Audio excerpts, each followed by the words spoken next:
اعوذ باللہ من الشیطان الرجیم بسم اللہ الرحمن الرحیم الحمد للہ الذی جعل کمال دینہ و تمام نعمتہ بولایت علی بن ابی طالب علیہ السلام والصلاة والسلام علی سید الانبیاء المرسلین وآلہ طیبین الطاہرین المعصومین اما بعد فقد قال امیر المؤمنین علی بن ابی طالب علیہ السلام بسم اللہ الرحمن الرحیم ولا تقصر بہ الغفلۃ عن ایراد مکاتبات ومالک علیک و اصدار جواباتها علی الثواب عنک وفیما یأخذ لک ویؤتی منک۔ ناظرین ہم قدر سامعین محترم السلام علیکم ورحمۃ اللہ۔ درس نہج البلاغہ کا خط نمبر 53 ہمارا چل رہا ہے۔ آج ہمارا یہ خط کا حصہ جو ہے چوتھا حصہ آپ حضران کی بارگاہ میں حاضر ہے۔ اس خط میں امیر المومنین نے حکومت چلانے کے اصول بیان کیے ہیں کہ پولیٹیکل سیاست کیسے کی جاتی ہے، حکمرانی قیادت کیسے کی جاتی ہے۔ آئیے خط کے اس حصے میں چلتے ہیں۔ فرماتے ہیں اور جنہیں غفلت و لاپرواہی ایسا نہ بنا دے کہ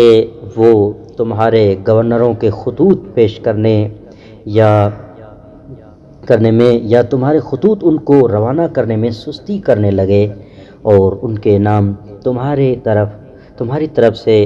صحیح اور موزوں تری جواب دینے میں کوتاہی کرنے لگے اور تم تک آنے والے ریکارڈ میں یا تمہاری طرف سے جانے والے ریکارڈ میں رخ نہ ڈالیں اور وہ تمہاری طرف سے جو معاہدہ کریں اس میں خامی نہ رکھیں اور نہ ہی وہ تمہارے خلاف ہونے والی کسی ساز باز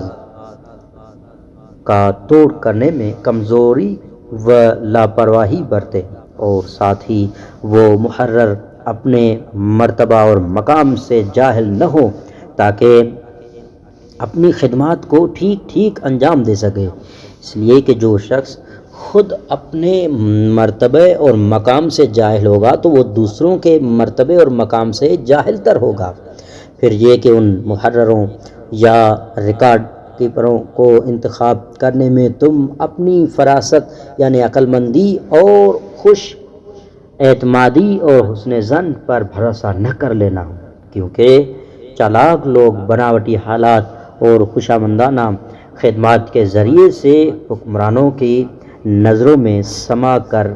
راہ ہموار کر لیا کرتے ہیں اور حقیقت بعد میں کہلا کرتی ہے اور ثابت ہو جاتا ہے کہ ان میں خیر خواہ اور امانت داری کا کہیں ذرہ برابر بھی نام و نشان نہیں ہوتا، لیکن تم انہیں ان کی اس حکمرانی سے آزماؤ جو تم سے پہلے انہوں نے نیک لوگوں کی خدمات پر کی ہے۔ چنانچہ جو لوگ عوام میں نیک نامی پیدا کر چکے ہیں اور عوام میں امانت داری کے لیے شہرت رکھتے ہوں ان پر توجہ دو۔ لہذا اس طریقے کا انتخاب کرنا تمہارے لیے اس بات پر دلیل بنے گا کہ تم اللہ کے اوپر اپنے حکمران بنانے والے امام کے صحیح معنی میں خیر خواہ ہو، اور تمہیں محکمہ تحریر کی ہر شعبے پر ایک ایسا افسر مقرر کرنا چاہیے جو شعبے کے بڑے اور مشکل کاموں پر قابو رکھتا ہو، کسی کام سے عاجز نہ ہو اور جسے کام کی کثرت پر پریشان خاطر نہ کر دیتی ہو۔ اور یہ سمجھ لو کہ تمہارے محرروں میں سے اگر کسی محرر کے اندر کوئی عیب ہو اور تم نے اس عیب سے نظریں ہٹائے رکھی تو اس کی ذمہ داری تم پر ہوگی۔ پھر تمہیں اپنے ملک کے تاجروں اور صنعت و حرفت والے لوگوں کے ساتھ اچھے سلوک کی اور ان پر توجہ رکھنے کی تائید کرتا ہوں، خواہ وہ لوگ ایک مقام پر قائم رہ کر تجارت کرنے والے ہوں یا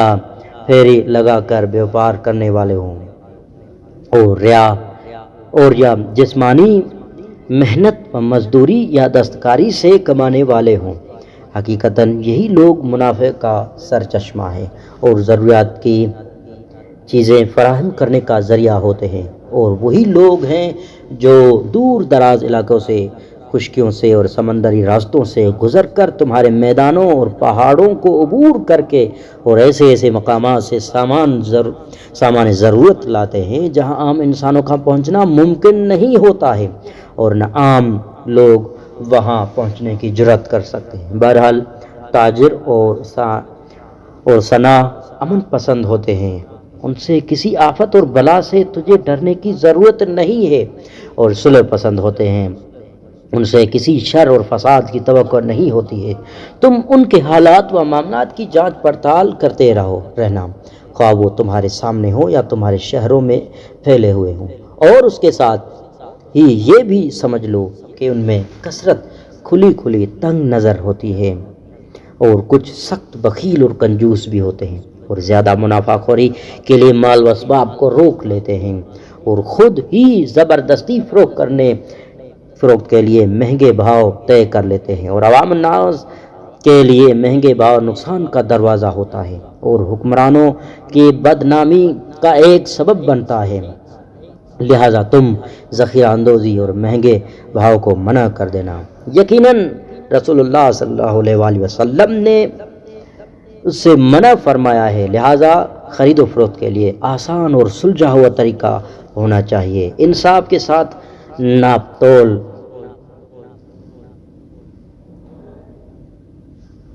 اختیار کیا جانا چاہیے، اور بھاؤ ایسے ہونے چاہیے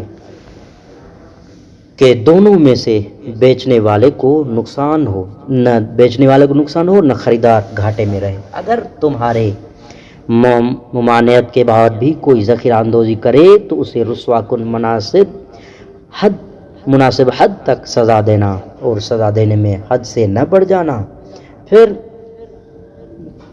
سب سے نچلے طبقے کے متعلق اللہ سے ڈرتے رہنا۔ پسماندہ اور ایسا طبقہ ہے جن کا نہ کوئی سہارا ہوتا ہے اور نہ ان کے پاس کمائی کرنے کا کوئی ہیلا بہانہ یا ذریعہ ہوتا ہے، اور وہ ہیں مساکین اور محتاج لوگ، اور مشکلات و رنج و الم میں مبتلا لوگ ہوتے ہیں۔ اس طبقے میں کچھ تو قناعت پسند لوگ ہوتے ہیں، اور کچھ بے دھڑک ہاتھ پھیلا کر مانگنے والے لوگ ہوتے ہیں۔ ان بے کسوں کے سلسلے میں تم اللہ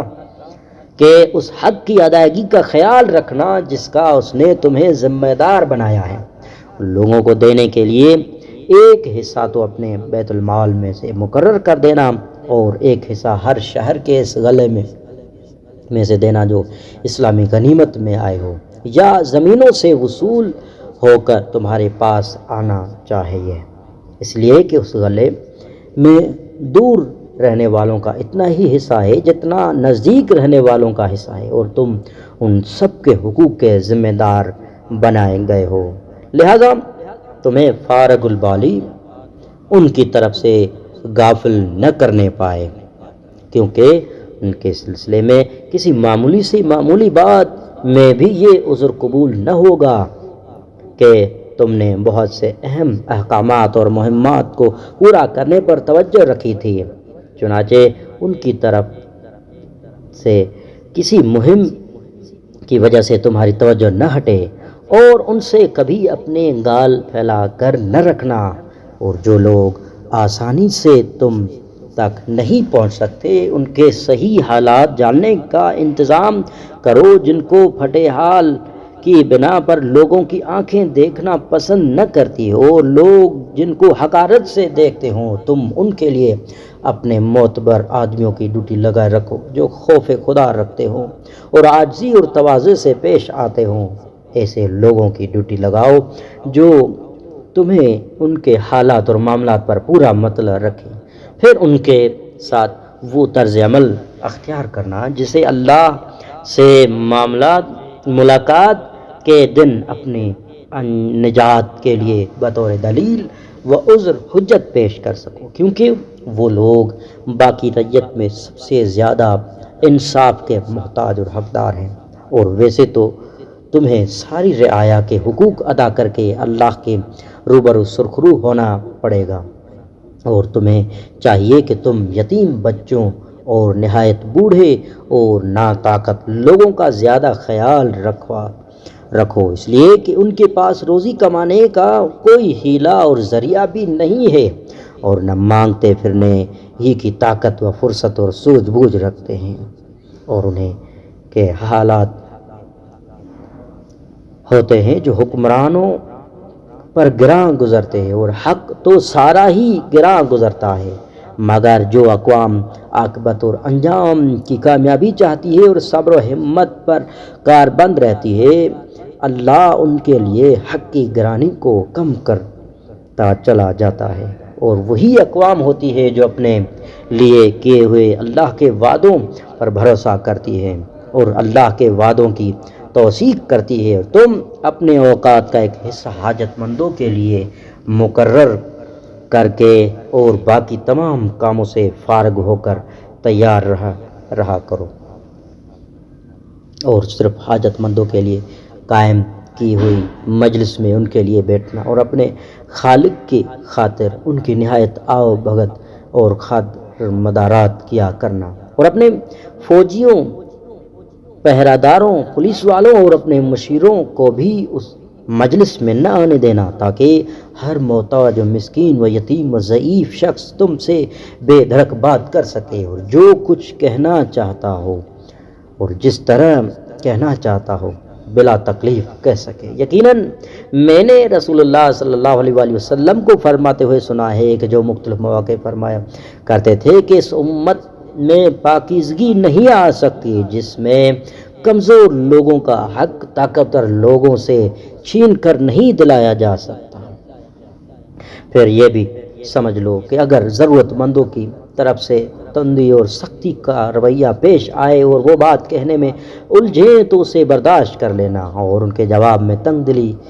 غصہ اور ناک چڑھانے سے باز رہنا۔ اس برداشت و بردباری کے صلے میں اللہ تم پر اپنی رحمتوں کا دامن پھیلا دے گا اور تمہیں اطاعت شعاری کا ثواب ضرور دے گا،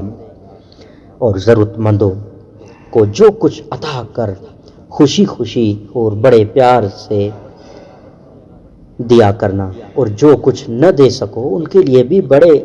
حسین طریقے پر عذرات اور وجوہات بیان کرنا۔ پھر کچھ کام ایسے بھی ہیں جن کو تمہیں ذاتی طور پر انجام دینا لازم ہے، مثلا یہ کہ حکام یا گورنروں